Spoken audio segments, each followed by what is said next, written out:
අපි නිදහස්ද ලොකු මං හිතුවේ තේ කෝප්පේ 4ට පැලෙයි කියලා. මොකෝ මම උදේ පාන්දර පරල වෙලා. අප්පච්චි මටයි දෙවෙනිට තමයි නීති සේරම දාලා ගියා සිහිර කරගෙන ඉන්නේ. කියන අප්‍රබ්බංශයක් තේරෙන භාෂාවෙන් කියපල් ලොකු. ඒක නායක හාමුගේ බාල දියණිය කොල්ලෙක් එක්ක උඩප්පරම් ගහනවා. මේ මම එක ගාන්ට මිම්මට වෙල බලලා කරන්න. උඹ නිකන් සොයලා නැතු ඵලයක්.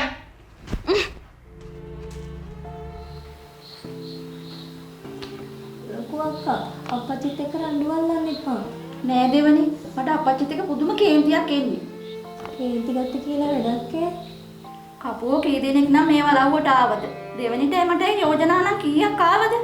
කොහොයිද අපේ අප්පච්චි එකටවත් කන් දුන්නේ නෑනේ. ඒක තමයි මම මේ දොඩවන්නේ. අප්පච්චිගේ නම්බුවයි. වලව් පෙළෙන්ති ගෞරවය ගැන විතරයි අප්පච්චි හිතුවේ.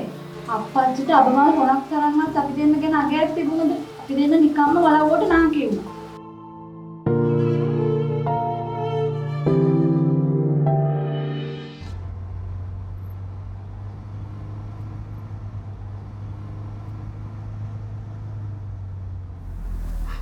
මෙහොම් පන්ති හොඳයි සුදීර. වරදක් නෑ කරගෙන යන්න.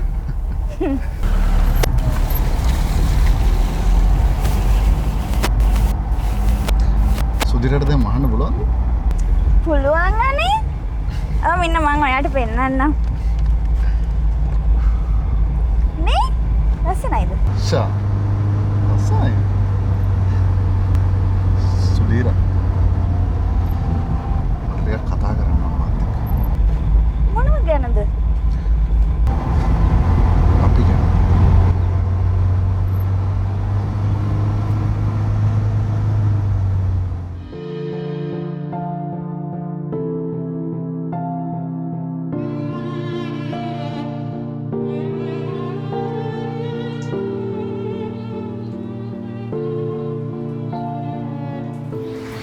අප්පච්චි හොඳටම නිදියි. මට අප්පච්චි ගැන දුකක් හිතෙනවා. අපේ අප්පච්චිගේ වැරදි හින්දා ලොකු දෙවෙනි වලව්වටම නාකි වුණා. ඒ දෙන්න නම් හරි පො. පසුන් ඇයි? ඔයාට පුළුවන් තරම් ඉක්මනින් ඇවිල්ලා අපේ අප්පච්චිව මුණ ගැහිලා අපි ගැන කතා කරන්න. මමත් ඒ ගැන හිතලා තියෙන්නේ. ඒක නෙවෙයි සුදීර. මට ටික දවසක ඉඳලා ඔයාගෙන අමුතු හැඟීමක් එනවා. ඒ කියන්නේ මට ඒක මෙහෙමයි කියලා පැහැදිලි කරන්න තේරෙන්නේ නැහැ. මේ කසුන් ඔයා ඔය කියන්න හදන්නේ මම ඔයාගේ අම්මා වගේ දැනෙනවා. ඒ වගේ පෙනුම කතා කරනකොට කොණ්ඩේ.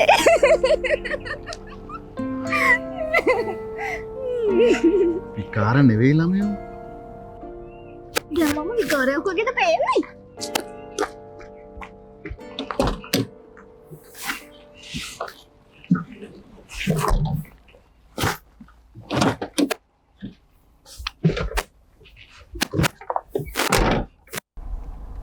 සුදීරා මම කියන්න උත්සාහ ගත්තේ ඔයාව මට වෙන විදිහකට දැන්නවා කියලා. කසුන් දැන් ඇති අපි යමු.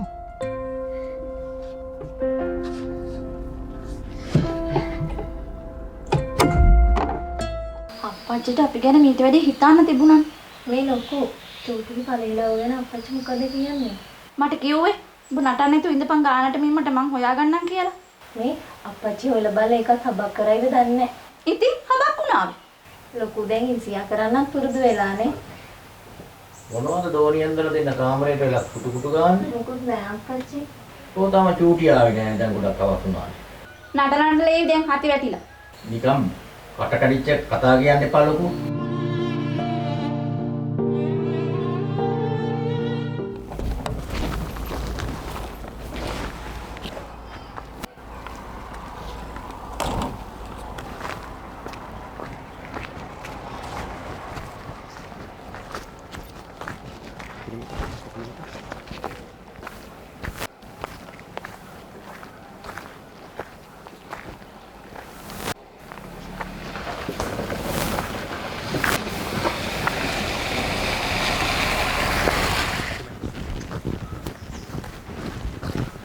ජොලි පොඩක් කොහම ඉන්නවා?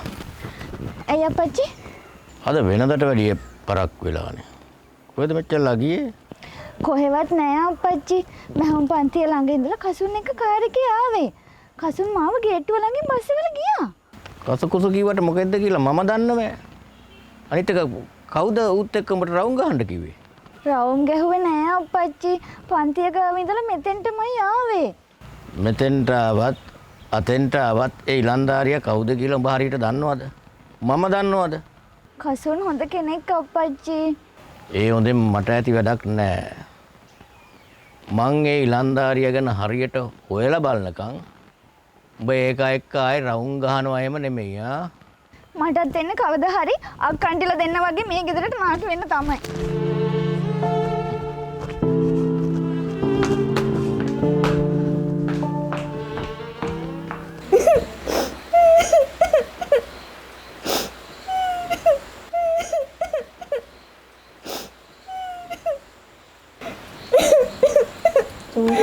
නාඩින්නකෝ දන්නවනේ අපච්චිගේ හැටි. හොඳ වැඩේ මේකිට. හතරංගල කුඩින්නේ හිටියේ නාලමලේ කොල්ල එක අල්ලගෙන. ඔබගේ යෝම කතා කරන්නේ මන්ට. මම කොහොමද කතා කරන්නේ? ලොකු කෑනෝ ගහයි බින්කෝ. අපච්චි අතපුරේකට තරම් ගේනවා ඇස්ලි කරලා. අපිට තමයි සීමා මායින් දාන්නේ. මට බෑ අක්කටිලා වගේ ගෙදරට නාකි වෙන්න. අම්ම හිටියනම් අපිට මේක කරගන්න නෑනේ.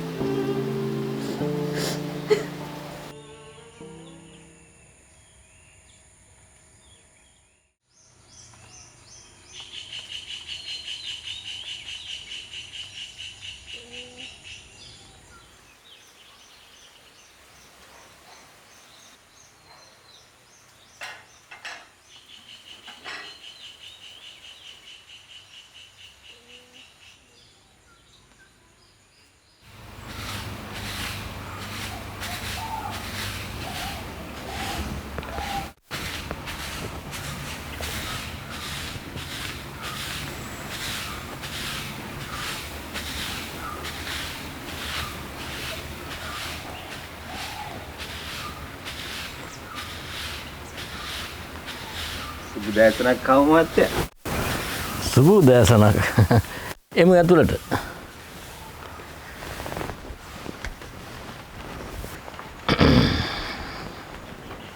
වාඩි වෙන්න කප්පන්ත.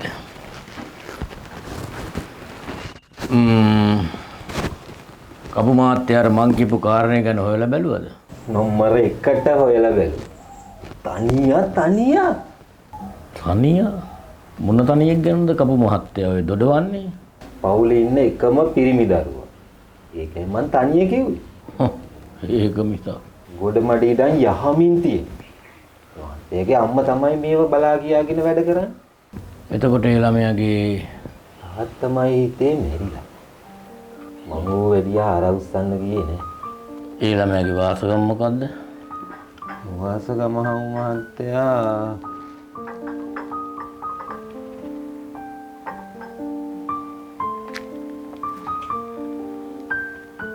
අපච්චි තව ටිකකින් කසුන් නේවි.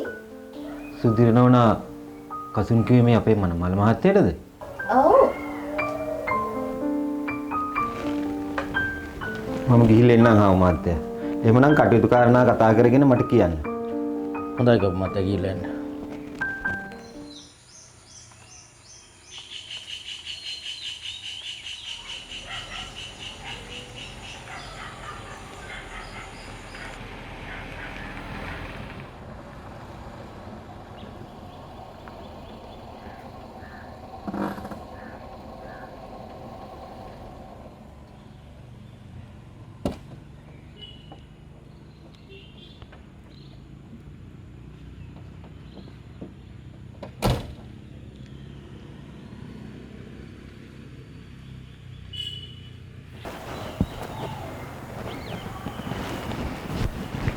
කසුන්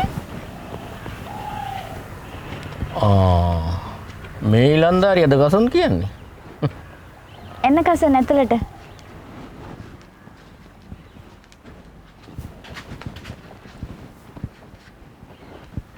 මේ ඔය ළමයාගේ ගම් පළාත කිව්වේ?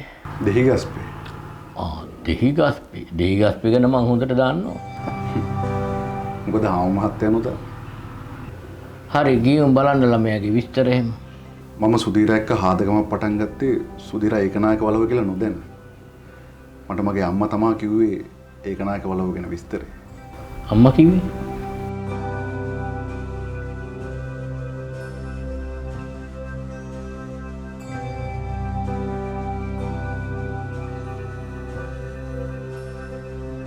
මගේ අම්මගේ නම තමයි වයලට්.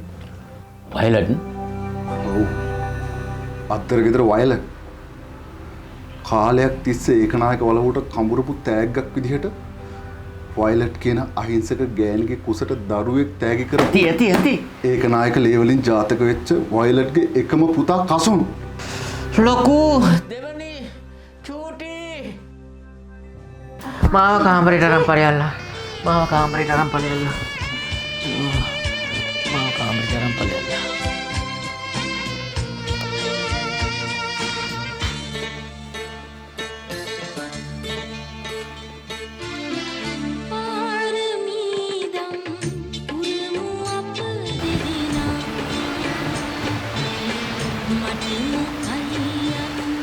සුධීරා නංගි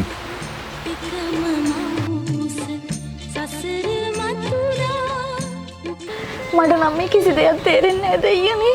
අපි ගොඩක් ළඟින් ආශ්‍රය කරපු නැති නිසා අද මේ ප්‍රශ්නේ දිහා අපිට සුබවාදීව බලන්න පුළුවන්. මොකද්ද මේ වුනේ කියලා මට තාමත් අදහ ගන්න බෑ.